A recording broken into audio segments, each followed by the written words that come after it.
They will replace the brushes, test it. If it's fine, they will cover it in silver spray paint and stick it in a box, so you still have a 300,000 mile alternator with new brushes. The whole thing did not get rebuilt. What really gets me is there's not honestly even like an illusion of quality anymore. Yes, once again, we're going to be talking about the automotive industry and the parts industry specifically. So we got a good one for you. Let's get into it.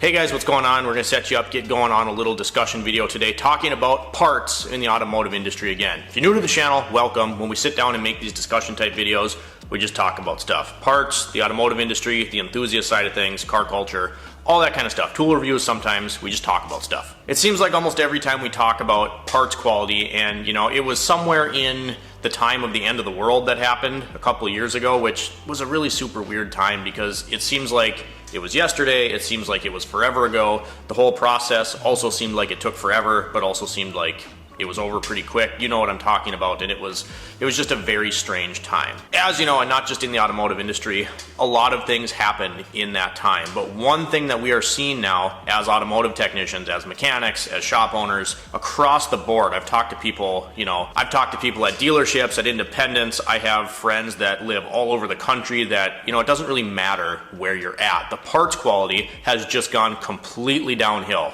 And it never recovered. It happened during that time, and now it just seemingly gets worse and worse. I feel like we just kind of talked about some of this stuff with Dorman, but this is almost too good not to share. And this one is a little bit more personal because it happened on my very own car, the Acura TSX. So last Thursday, I'm getting ready to go to a family reunion trip I take every year, and I usually leave Thursday night, Friday morning, and then get back, the following Monday. So I'm tying up loose ends here. I actually was just finishing a vehicle, and to explain the situation just a little bit more, my girlfriend actually has been driving the Acura for a little bit of time. I have her Highlander, the AC wasn't working, it's been really hot, so we waited on a part, and this and that. She has my car, which is fine.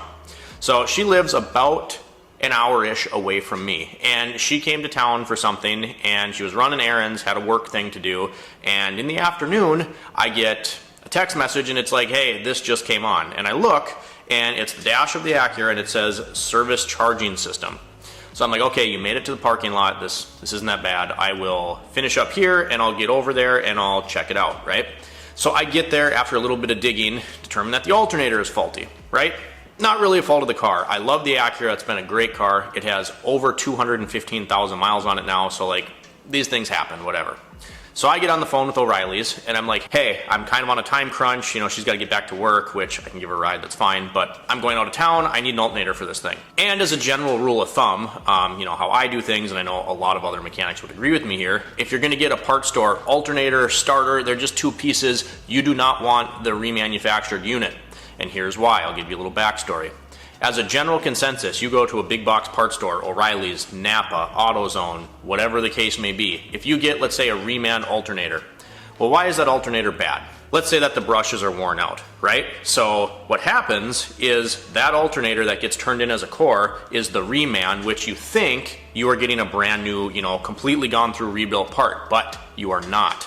Let's say again the brushes went out. So they will replace the brushes, test it. If it's fine, they will cover it in silver spray paint and stick it in a box, so you still have a 300,000 mile alternator with new brushes. The whole thing did not get rebuilt. I've been burnt on it many, many times with remans, and you just don't do it. You go for the gold box, you get the brand new one. So anyway, I'm a little irritated, but we get her to work, and then we come back here and we pick up the brand new one because I specifically said I want the brand new one. I pick up the box, brand new alternator, lifetime warranty, manufactured in Malaysia, which isn't super confidence inspiring, but whatever, it's the brand new gold box. I get back to the parking lot, drive back across town, it's 90 degrees, I get this new alternator in, which thankfully on the Acura is not a hard job at all, but I get it in there and we're charging at 7.5 volts. Alright, so I call the parts store. By this point in time, there's no more delivery drivers, it's evening, and I'm like, hey, we got a problem, like this new alternator is bad. So I drive back across town and all they have left is a reman alternator. So I pick it up, I'm like, look, at this point, I really don't have, much of a choice. I need the piece, so yep, give me that reman. I run back to the car, put that one in, it's charging perfectly fine. So this is, you know, like 4 days ago. I test drive it, I check it again, you know, and I'm like, you know what, you'll be fine, take it home, it's fine. 4 days later, this morning, I get a text, yeah, I got to this XYZ for work, and that light came back on again.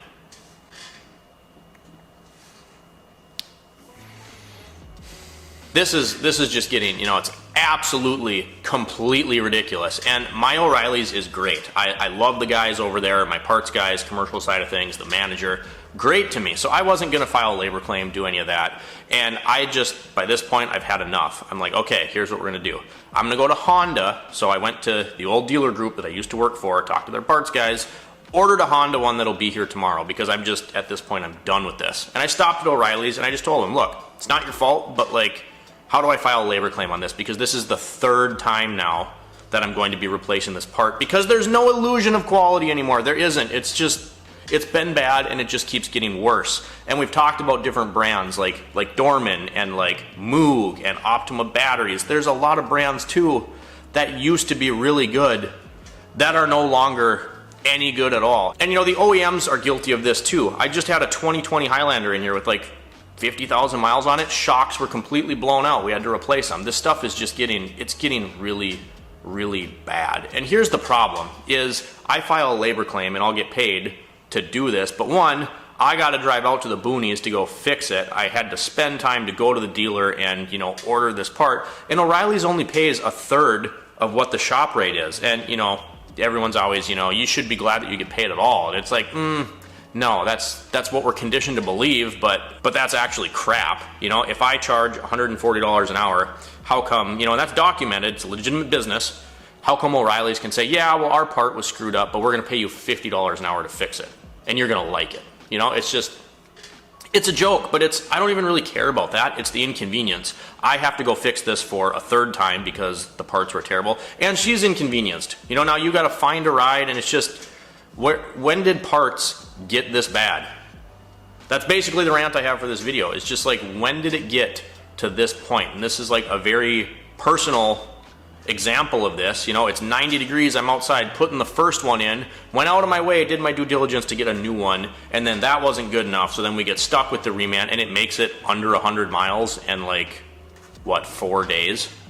Is this really where we're at? You can't make this stuff up. And it sucks because there's brands that are out there that I completely refuse to put in customers' cars anymore. Like, I will not do it. Moog is one of them. Mevotech TTX is kind of my new suspension brand that I really, really, really like. But like, Moog used to be great. And that's where people get burnt, is it's like all of these brands that used to be really good. Optima batteries is another one. They changed their distribution. Some of these brands used to be great, and then people get burnt because they're cheaping out, but living on that name recognition, and it's not fooling people. I mean, people are wising up to this, but you just get burnt and you waste time because the quality's no longer there. And if we think back to that Dorman I told you about a couple weeks ago, the window regulator, the first one exploded as soon as I put the window switch on and tested the window, so that was obviously a quality control issue. But like, do people not even care? Because then I got the new one and it was the right part number on the box and the wrong part was inside. So it's like, that is, what's going on here? I just, you know, this is getting, people wonder why mechanics are crabby all the time, and this is why. And yes, on a large scale, we're talking about mass production parts, mass production cars, things are going to happen. But I'm telling you, I got into the industry in 2014, and it is now 2026. Things with parts and quality have gotten significantly worse. So that was my little discussion / rant video I had for you today, you guys. And you know, you can't avoid all of this stuff. I would say do your due diligence, do your research. Rock Auto is a great resource. You know, things like we've talked about Aizen for Japanese applications. You're getting the OE equivalent parts, you know, when you do that. Just do your research on your brands and hopefully don't end up wasting a bunch of time. If you guys enjoyed the video, drop me a comment down below. Like and subscribe if you have not already. And as always, thanks for watching. We'll catch you next time.